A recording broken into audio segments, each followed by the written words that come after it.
Hello దోస్తులు, ఎట్లున్నారు? మంచిగా ఉన్నారా? Welcome to our home renovation series. అందరూ మా పాత వీడియో హోమ్ టూర్ చూసే ఉంటారు. చూడకపోతే ఒకసారి చూసేయండి. ఇదైతే మా ఫ్రంట్ సైడ్ అన్నమాట ఇంటిది. మావైతే 3 రూమ్స్ అన్నమాట. Kitchen and hall and bedroom. అంత పెద్దగా ఏముండవు రూమ్స్, చాలా చిన్నగా ఉంటాయి. సో అందుకే స్పేస్ సరిపోవట్లేదు. ఎక్స్టెండ్ చేసుకుందామని చాలా సార్లు అనుకున్నాము.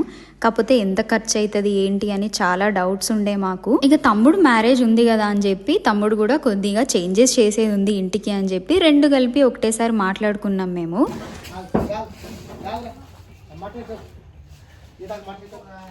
Finally doing. ఇంటి పనిని 2 రకాలుగా చేయించుకుంటాం మనము. ఎవరైనా కానీ గుత్తకిచ్చేయడము లేదంటే కూలీలు పెట్టి చేయించడం అని. మేమైతే గుత్తకిచ్చేసినాం అనమాట మేస్త్రికి. నాకు కూడా ఈ విషయాలు ఎప్పుడు తెలియవు. బెబ్బెబ్బేనే ఈ విషయంలో నేను ఇప్పుడే నేర్చుకుంటున్నా. ఇప్పుడు ఈ చెట్టు తీస్తున్న ప్లేస్ వరకు అయితే మాకు గచ్చు ఉండేదన్నమాట. అండ్ ఈ పోల్స్ ఉన్నంత వరకు అయితే మాకు షెడ్ ఉండేది. సో అక్కడి వరకు అయితే మొత్తం తీసేయాల్సి వచ్చింది. అండ్ ఆ చెట్టు కూడా తీయాల్సి వస్తుంది. ఎందుకంటే ఆ టైల్స్ వేపిచ్చేసి ఫ్లోర్ చేపిచ్చేద్దాము. ఏదైనా ఫంక్షన్ ఉన్నా అండ్ ఎవరైనా వచ్చినా కూడా కూర్చోడానికి ఫ్రీగా ఉంటుంది, ఎక్కువ ప్లేస్ ఉంటుంది అని చెప్పి 2016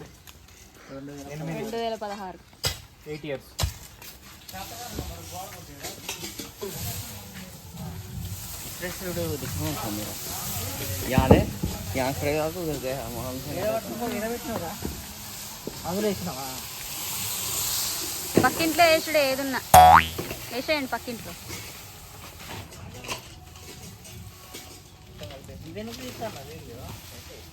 అంటే మీరు మీ టెక్నిక్స్ చూద్దామని సెప్టిక్ ట్యాంక్ నిండినా అని చెప్పి అది కూడా ఉన్నా. ఇక ఈ పనస చెట్టు కొట్టేసినందుకైతే మా అమ్మ 2 రోజులు మా తమ్ముడితో గొడవ పడింది ఫుల్గా. లేనప్పుడైతే కొట్టేపిచ్చిండు అనమాట, అడ్డుందని చెప్పి మా తమ్ముడు.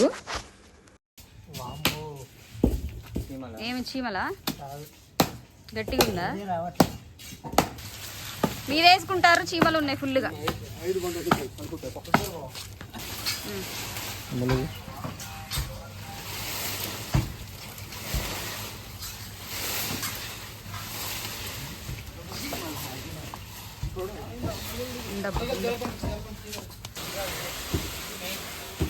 రే కూలికి పోదామా రా రోజు?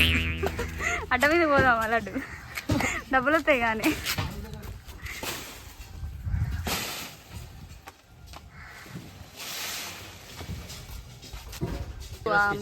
ముందుది పెంచుతారు కదా, ముందుది పెంచే కడతారు కదా, పెంచుతారు. ఆ లెవెల్కి పెంచుతారు కదా రేట్. దీనికి పెంచుతారా? దాని హైట్ లేదు కదా ఇది అని అడుగుతున్నా. దాని హైట్ ఉండదు, ముందున్న ఇల్లు పైకే ఉండాలి. వెనుకున్న రూమ్స్ తో పాటు ముందే వేసే కొత్త రూమ్ సమానంగా వేయించవచ్చు. కాకపోతే కొద్దిగా కిందికి అయితే వేయించిండు మాకు మేస్త్రి. అండ్ ఈ షెడ్లో ఉన్న గచ్చు మొత్తం అయితే తీసేయాలి. ఇప్పుడు మొత్తం తీసేసిన తర్వాతకి పునాది అయితే తవ్వాల్సి ఉంటుంది. హలో దోస్తులు,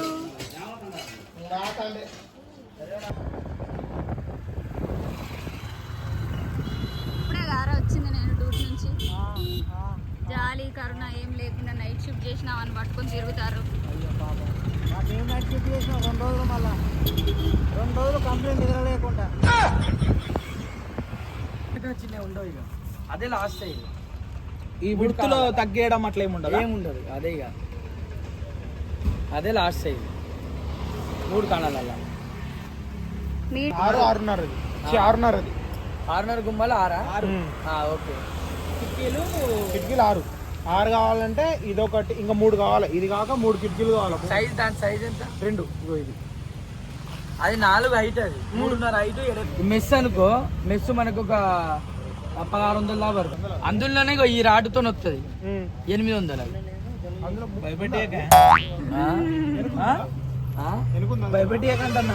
బాగా డిస్టర్బెన్స్ ఉంది కాబట్టి నేనైతే డిస్క్రిప్షన్లో అన్ని కాస్ట్ అయితే మెన్షన్ చేస్తాను మీకు. ఈ గుమ్మాలది వీటి సైజెస్ని బట్టి కాస్ట్ చేంజెస్ ఉన్నాయి. అండ్ రాడ్స్ థిక్ ఉంటుంది కదా, ఆ థిక్నెస్ని బట్టి కూడా చేంజెస్ ఉన్నాయి. ఇట్లాంటి పనులు స్టార్ట్ చేసినప్పుడు రీసెంట్గా ఇల్లు కట్టుకున్నోళ్ళు లేదంటే దాని గురించి బాగా ఐడియా ఉన్నోళ్ళని అయితే పట్టుకొని పోవాలా, లేదంటే మనకి చాలా లాస్ వస్తుంది అనమాట. తెలిసి తెలియక కూడా వాళ్ళు తక్కువ ఎక్కువ చెప్పొచ్చు మనకు కాస్ట్.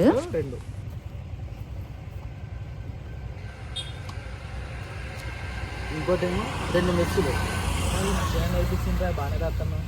మెస్సులు ఒకటేమో 3 ఒకటి కదా, 3 కాణాలు ఒకటి 2 కాణాలు 6 గుమ్మాలు అండ్ 4 కిటికీలు మాకైతే 8,500 రూపాయలు అయితే పడినాయి. అది కూడా మాకు తెలిసిన వాళ్ళు కాబట్టి కొద్దిగా తక్కువకి ఇచ్చారనమాట. మీరు కూడా ఇట్లా ఎవరైనా తెలిసిన వాళ్ళు ఉంటే వాళ్ళ దగ్గరికి వెళ్ళి మాట్లాడి తీసుకోవచ్చు. అండ్ ఇంకో విషయం ఏంటంటే మా ఊర్లో ఉన్న కాస్ట్ మీ ఊర్లో ఉండాలని లేదు. ట్రాన్స్పోర్ట్ అని చెప్పి అది ఇది అని చెప్పి చాలా వరకు కాస్ట్ డిఫరెన్స్ అనేది అయితే ఉంటుంది.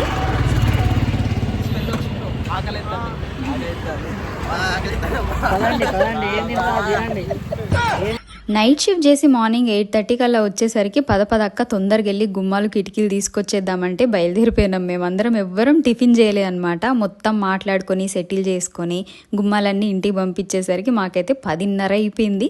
ఫుల్గా ఆకలి అవుతుంది అనమాట. అక్కడే ఉన్న ఒక బేకరీలో ఆగి పఫ్స్ అండ్ ఇట్లా బాదాం జ్యూస్ అవన్నీ తాగుతున్నాము.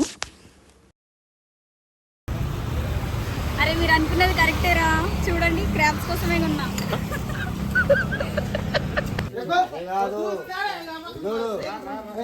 దీని మీదికి రా, అల్లుడు పిస్తాను మా ఎక్క దీని మీదికి వస్తే నేను నిన్ను పైకి ఎక్కించిన తర్వాత నేను పైకి ఎక్కుతాను.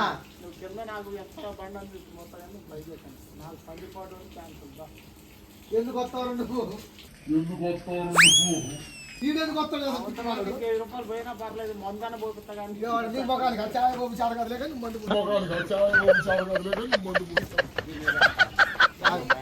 అది సంగతి. అంత హడావిడి ఉంటది అనమాట ఇంట్లో పనులు జరుగుతుంటే. అసలు కొద్దిగా కూడా తీరిక ఉండదు మనకి.